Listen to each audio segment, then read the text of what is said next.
Hello everyone. AmyR here with Prairie Paper and Ink. Welcome back to my face and my card making space. And a couple of fall themed cards, even though as of doing this voiceover and intro, it is super hot here. Does not feel like fall at all, but we're getting into that time with card making. I'm using several of the new products from the Picket Studios July 2024 release. I'll have a link to that release in the description box below the video so you can check it out. There's some really fun stuff. There's some Halloween goodies in there as well. We're getting there. Very, very close. Anyway, fall themed card, really easy watercolor using Picket paper splatter watercolors. I've used these here and there in videos over the last several months, and this one is using just these. So, like I said, I'll have links to all the things. I'll have a link to the release. I'll have a link to all the supplies I used. That'll be in the description box below the video as well.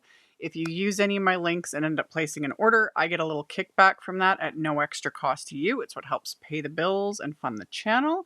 And keep watching, and I'll show you guys how I made these cards. So I'm using the new Leaves Falling for You stamp set, and I've got my stamp wheel here and some Canson XL watercolor paper.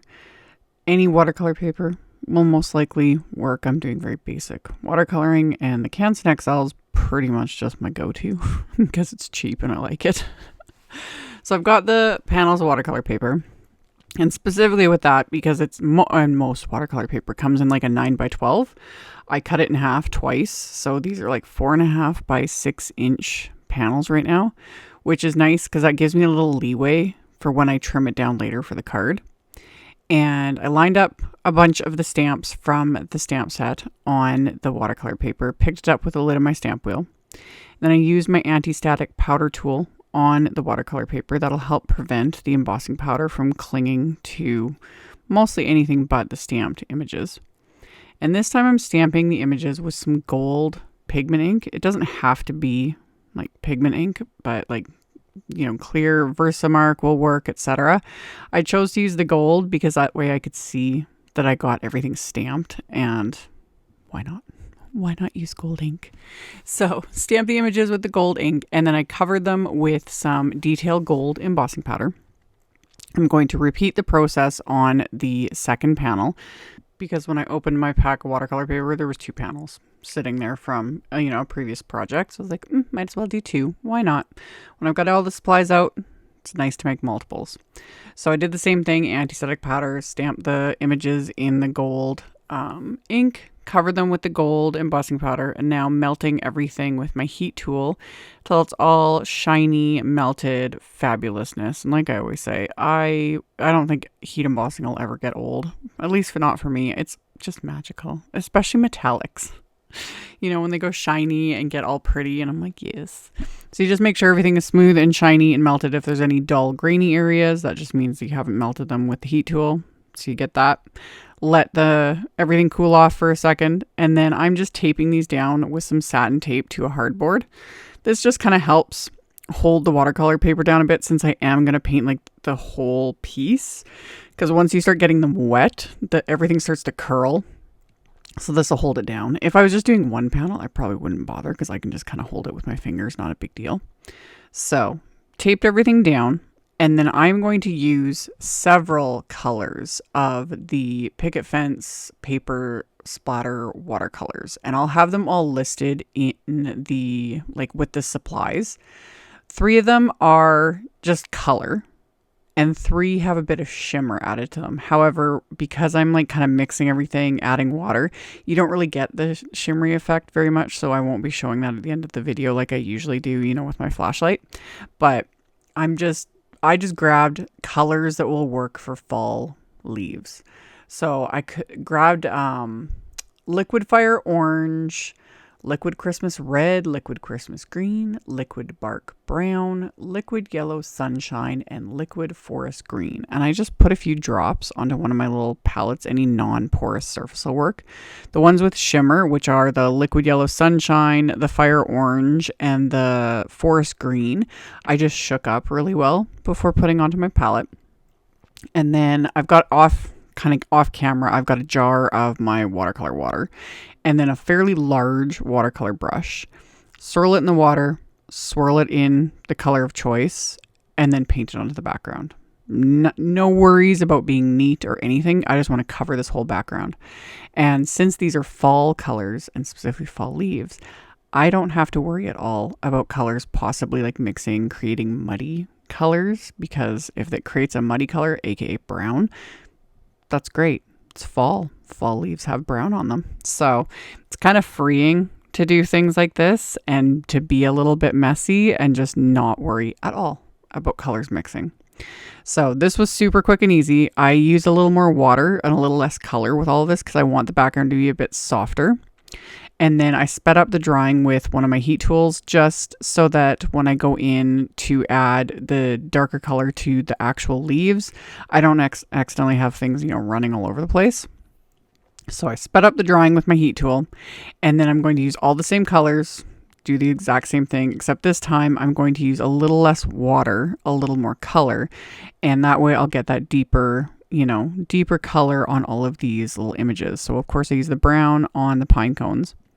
And then with all the leaves, I was kind of following whatever color ended up underneath that area. So this way I'm going to get multiple colors on these leaves. You can kind of do whatever you want because, again, if you end up layering colors that aren't necessarily compatible, like say green and orange, etc., and it creates a brown, who cares? They're leaves. They're fall leaves. But this gives it a fun way to sort of mix up colors and like deepen areas. And it's kind of therapeutic in a way for me, because I can sometimes get, even though I love doing messy watercolor and I encourage people to do it, all the things, it's still hard sometimes, to get out of your own head and to fiddle. So doing an underpainting of, random colors, etc., it kind of breaks that up a bit, and you just kind of follow along with whatever you had stamped over top of that image. Hopefully that makes sense. So I just followed along and was just dropping in all those different colors, letting them mix, just having fun with it. And this, again, was really easy. So once I had everything painted, I let it all dry. And then I took my distress sprayer and I'm holding it, higher up above this and only pressing the nozzle about halfway. So I'm getting a bunch of splotches and splatters of water, which right now don't look like anything. But what I'm really liking about these liquid watercolors is how they react with water after they're dry. Like, I love that effect. It's so fun. So I'd let the water droplets sit for a minute, and then I picked it up, soaked it all up with my paper towel, and then I've got all those little water marks all over the background, which love. Dried those as well because I want to add more splatter and I don't want them spreading out or oozing out into any of the wet areas. So I just dried that again with my heat tool because I'm impatient. And then I used a couple of those liquid watercolors to splatter on the background. And I should have put these panels in my splat box before I did this. You can't see it on camera, but I got splatter everywhere. This is why we use the splat box, or cover your work surface or something. Because I had splatters, it ended up on my phone, my computer, it was everywhere. Even though I was going fairly light-handed with these, but So I used the brown and the Christmas red just with my little paintbrush and just swirled it in there and splattered this onto both of these backgrounds. Just gives it that little extra something.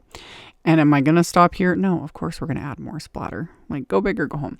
So again, let those dry. Then I remove the tape. Depending on the type of tape you're using, you want to be really careful about your backgrounds being dry. This satin tape is very low tack, so it's generally good. But rule of thumb is to make sure your backgrounds are dry, because if you're trying to remove any tape while the backgrounds are still wet, you can tear the backgrounds really easily, and you definitely don't want that. So everything was dry. I removed the tape. I put these in my splat box because I learned my lesson yet again.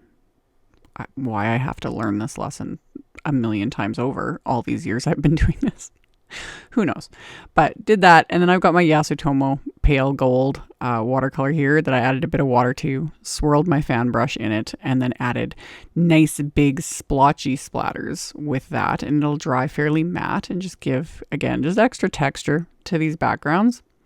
So same thing, let all of that dry, and then I'm going to trim these down. And I wasn't sure at first how much I wanted to trim these down, but I ended up trimming them to 3 3/4 by 5 inches.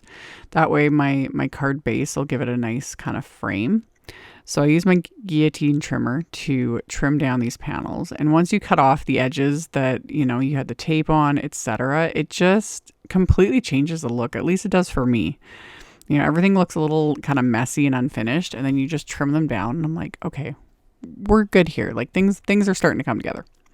So while I had been waiting for everything to dry, I die cut some Nina Desert Storm cardstock using the newer Autumn is my favorite color word die set. I used just the Autumn word die. I didn't use the rest of it because I'm going to use a stamp from the stamp set to finish my greeting. And I don't only die cut technically 4 layers, but I'm adhering only 2 layers together from this to create just a little bit of dimension, but I don't want a whole lot of bulk on these cards.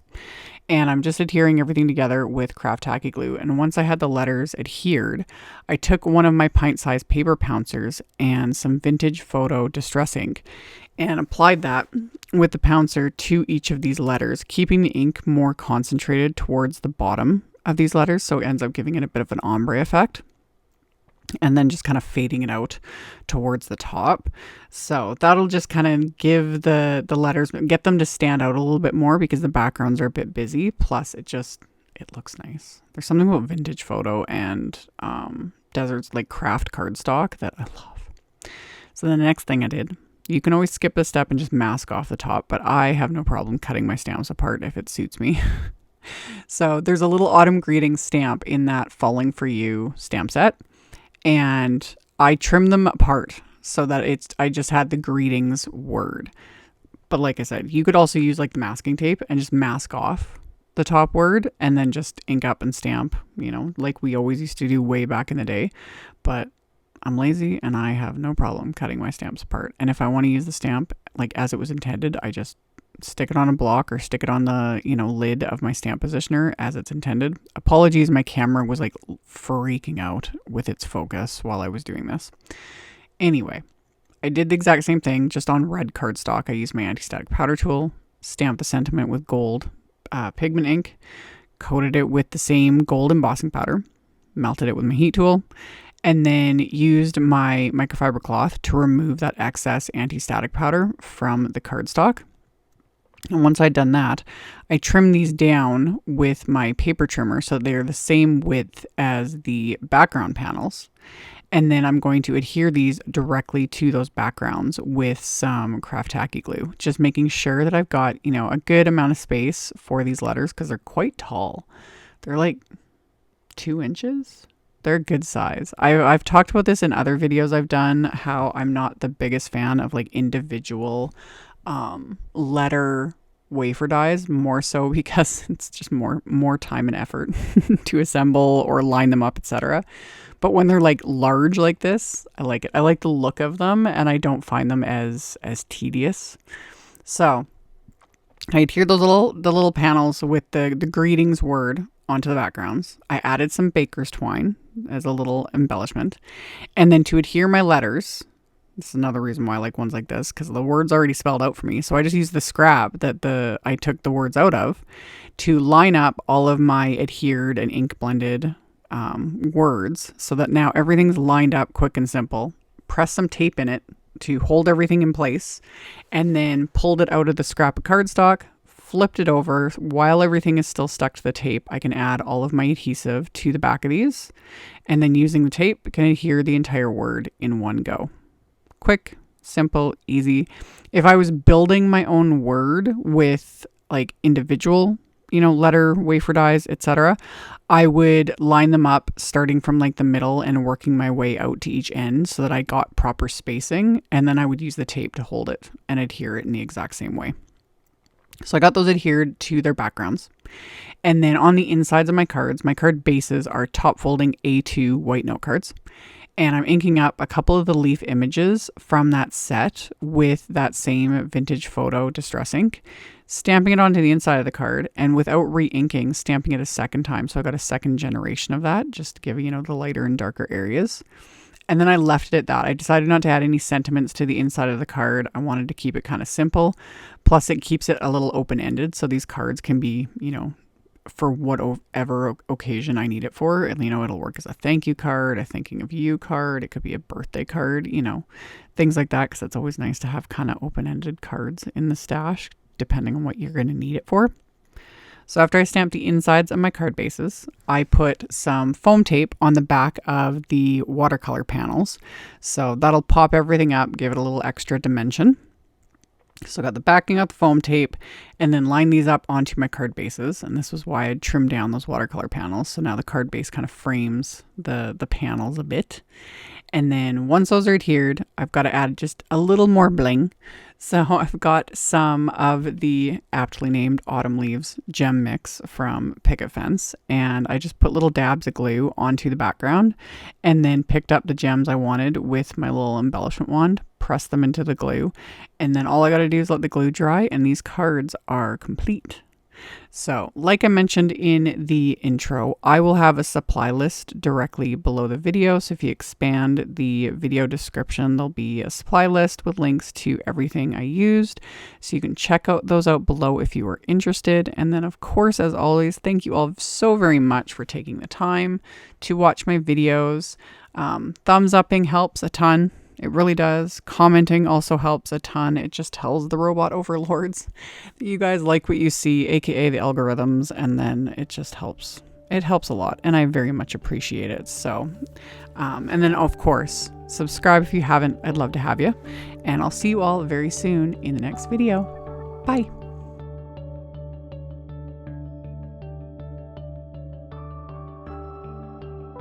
Thank you so much to my amazing Patreon supporters. For anyone that might be interested in supporting me over on Patreon, the link to that is in the description box below the video. For everyone else, as always, thank you all so much for taking the time to watch my videos, for thumbs upping, commenting, subscribe if you haven't. I'd love to have you. And here's a couple other videos for you to check out in case you missed them. Bye.